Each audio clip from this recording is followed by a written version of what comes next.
Alright, hey guys, what's up? Toyota Wigo G-Variant. So ayan, sa mga nagtatanong guys, yung paano daw makikita yung average fuel consumption. So dito lang siya, itong sa auto trip display. So if you click it, makikita mo dito 18 kilometers per liter. So yan, super swabe yan guys kasi mix of city and ano yan, highway. And range, ito yung range ng gasoline mo, kung depends kung ilan pa yung pwede itakbo, pero it varies if it's traffic, okay? And ito yung odometer mo simula nung yung car ever since it got started and working.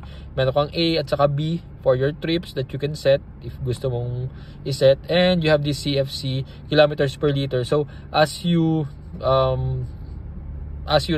habang tinatapakan mo or tinothrottle mo yung gas, makikita mo dyan kung ano yung iyong consumption. So it varies, okay? Pag hindi ka nakatapak at pababa lang, so mas mataas ang makukuha mong value dyan. Alright? So once again, that's it guys. Thanks for subscribing.